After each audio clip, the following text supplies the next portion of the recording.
लेकिन कांग्रेस को बिहार में उसके साथ क्या हो रहा है यह ज़रूर सोचना चाहिए।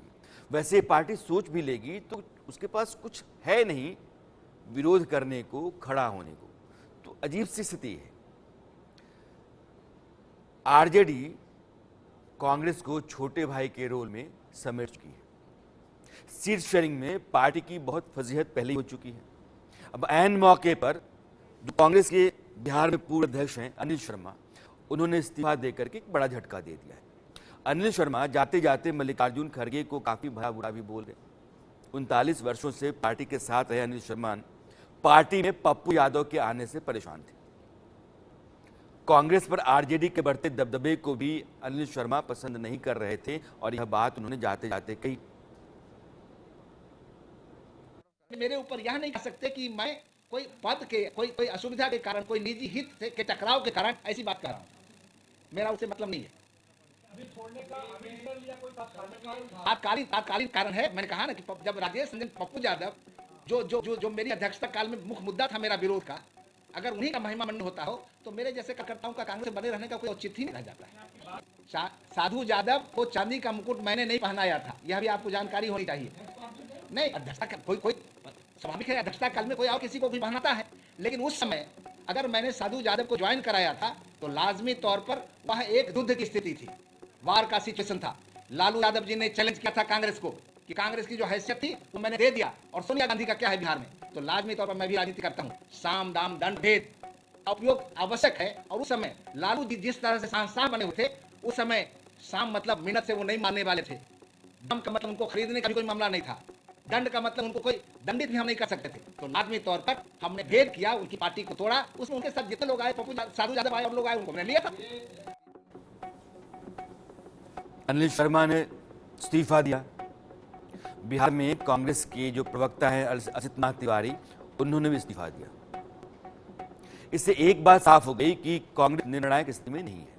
बताया तो यही जा रहा है कि कांग्रेस के भीतर जो फैसले हैं वे भी आरजेडी सुप्रीमो लालू प्रसाद यादव ही करते हैं। कांग्रेस को 9 लोकसभा सीटें मिली। अंदर खाने चर्चा यही कि 9 सीटों पर उम्मीदवार लगभग तय कर लिए गए हैं, बस आखिरी मुहर लालू प्रसाद यादव की लगनी बाकी है, जिसके बाद कांग्रेस अपनी सीटों का ऐलान करेगी। तो कांग्रेस ने एक तरीके से अपनी पूरी कमान आरजेडी के हाथ में दे रखी है। अब सोचिए, पप्पू यादव और कन्हैया कुमार, ये 2 ऐसे नेता थे जो चुनाव लड़ते और जीत जाते अगर, तो कांग्रेस की संभावना और जमीन बिहार में मजबूत हो सकती थी और इनके ऊपर कांग्रेस आगे दांव खेल सकती थी। ऐसे मौके पर कांग्रेस का हाथ आरजेडी ने जकड़ लिया। पप्पू को पूर्णिया यादव, माफ कीजिए, पूर्णिया से पप्पू यादव को लड़ने नहीं दिया आरजेडी ने। लालू यादव नहीं माने और वहां से बीमा भारती को आरजेडी के टिकट पर उतार दिया। पप्पू की इमोशनल अपील भी काम नहीं कर सकी। पप्पू यादव लालू दरबार में भी हाजिरी लगाए, फिर भी बात नहीं बनी। अब पप्पू फ्रेंडली फाइट चाहते हैं, बार बार कांग्रेस से गुहार लगा रहे हैं। यही हाल कन्हैया कुमार का है। राहुल गांधी के साथ इतनी यात्राएं की, इतने पैदल चले, पसीना बहाए। पिछली बार सीपीआई के टिकट पर बेगूसराय से लड़े, ठीक ठाक वोट पाए, हारे, ठीक है हारे, लेकिन इस बार तो हाथ खाली है। बेगूसराय सीट लालू ने लेफ्ट को दे दी है। अब कन्हैया कुमार के बारे में नई चर्चा है कि उन्हें भागलपुर से मौका मिल सकता है। ये अलग बात है कि इसमें अभी कई पेच हैं।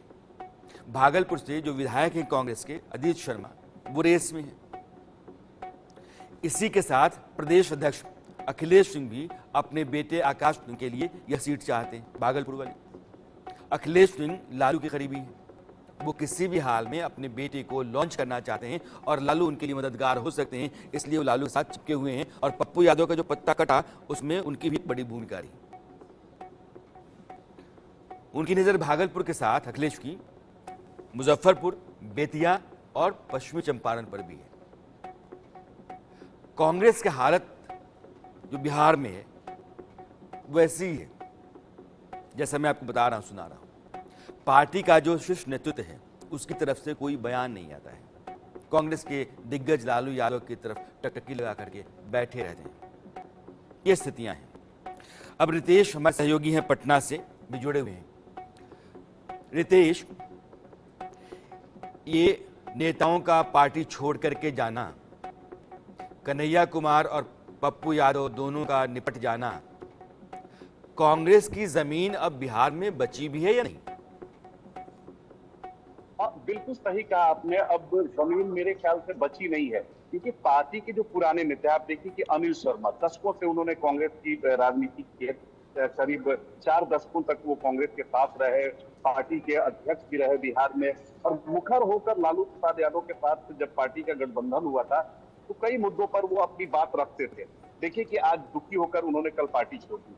असीत नाथ तिवारी पार्टी के काफी कद्दावर नेता हैं, उन्होंने आज पार्टी छोड़ दी। इसके अलावा कई दफे आप देखेंगे कि पार्टी के कई सारे जो विधायक हैं वो रह रहकर सवाल उठा रहे हैं। तो ऐन चुनाव के पहले अगर इस तरह से जो पार्टी के नेता है, पुराने नेता है, काफी वरिष्ठ नेता है, उनका अगर पलायन होने लगा है तो ये बताने के लिए काफी है कि बिहार में कांग्रेस की स्थिति क्या हो गई है, और आने वाले समय में उसकी स्थिति और बद से बदतर होने वाली है। सबसे ज्यादा अगर नाराजगी की बात करें तो अखिलेश सिंह जो निवर्तमान पार्टी के प्रदेश अध्यक्ष हैं, उनकी कार्यशैली को लेकर हो रही है। सवाल ये उठ रहा है कि जो पार्टी की परंपरागत सीटें थी, औरंगाबाद की बात कर लें, पूर्णिया की बात कर लें, या अन्य जो सीट्स थी, उनको बगैर किसी राय मशविरा के आप देखिए किस तरह से लालू यादव ने पहले ही सिंबल बांटना शुरू कर दिया था। तो इसको लेकर नाराजगी थी। इसके अलावा जब प्रेस कॉन्फ्रेंस, साझा प्रेस कॉन्फ्रेंस की गई, उसमें लगातार हम उस प्रेस कॉन्फ्रेंस में हमारी टीम भी मौजूद थी, और अखिलेश सिंह ने एक शब्द भी नहीं बोला। पार्टी के जो आरजेडी के नेता है उन्होंने ही सीट शेयरिंग की घोषणा कर दी, कहां कौन चुनाव लड़ेगा, कैसे क्या होगा, ये सारी चीजें उन्होंने ही बताई। अखिलेश सिंह ने एक शब्द बोलना मुनासिब नहीं समझा। दूसरी मुझे तरफ रितेश नाराजगी एक बात बताओ, 9 सीटें कांग्रेस को आरजेडी ने दी हैं। जो कांग्रेस की आप कह रहे हो कि जो कांग्रेस की मजबूत सीटें थी वहां तो दी नहीं, लेकिन 9 दी। अब यह है कि वो 9 पर कैंडिडेट कौन होगा, कांग्रेस की तरफ से उम्मीदवार कौन होगा, यह भी लालू प्रसाद यादव ही तय करेंगे।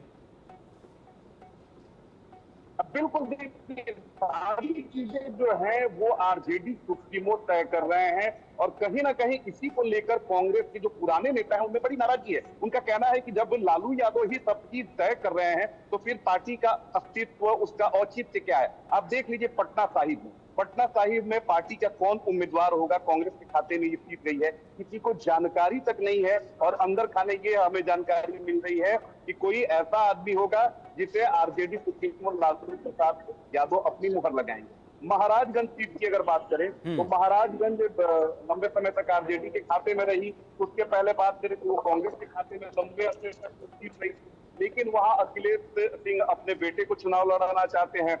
इसको लेकर पार्टी में नाराजगी है। बेसिया में वही स्थिति है, कौन उम्मीदवार होगा ये सारी चीजें लालू प्रसाद यादव तय कर रहे हैं। भागलपुर पर अगर आते हैं तो भागलपुर में अजीत शर्मा जो कांग्रेस के विधायक हैं, कद्दावर नेता माने जाते हैं, और लंबे अरसे से पार्टी से नाराज भी चल रहे हैं, और उनकी इच्छा ये है कि उन्हें पार्टी हो सके उम्मीदवार बनाए। उन्हें अगर उम्मीदवार नहीं बनाती है तो उनकी जो बेटी है उन्हें उम्मीदवारी मिलेगी। लेकिन कहीं ना कहीं इस सीट पर भी चल रही है लालू प्रसाद यादव की, और जो हमारे सोर्सेज हैं उनका साफ तौर पे कहना है कि अगर अजीत शर्मा की नहीं चलती है, अगर उन्हें टिकट नहीं मिल पाता है, या जो वो चाह रहे हैं वो नहीं हो पा रहा है, तो फिर अजीत शर्मा भी आने वाले समय में कोई बड़ा फैसला ले सकते हैं। समस्तीपुर में भी अगर बात करें तो इसी तरह की स्थिति आ रही है। यानी कहीं ना कहीं कांग्रेस ने बिहार में आरजेडी के समक्ष घुटने टेक दिए हैं, और यही कारण है कि एक एक कर पार्टी के जो भी वरिष्ठ पुराने नेता हैं, काफी जो कद्दावर माने जाते थे एक समय, जो काफी ज्यादा विश्वस्त माने जाते थे, बिल्कुल तमाम लोग पार्टी से एक एक कर किनारा कर रहे हैं। रितेश जो कह रहे हैं वो यही कह रहे हैं कि चाहे पटना साहिब हो या भागलपुर हो या फिर महाराजगंज हो, इन सभी सीटों पर लालू प्रसाद यादव जिसका नाम तय करेंगे, कांग्रेस का कैंडिडेट वही होगा, और जो लोग लालू प्रसाद यादव के नज़दीकी हैं उनका आशीर्वाद हासिल कर सकते हैं। टिकट बहुत संभव है कि उनको ही मिल जाए। इसलिए कांग्रेस लड़ तो रही है, लेकिन कांग्रेस खुद नहीं है मैदान में, वो लालू प्रसाद यादव के भरोसे ही चल रही है, और पार्टी के भीतर इसको लेकर के घमासान है, सिर्फ फुटौल है, बगावत की स्थितियां पैदा होती चली जा रही हैं।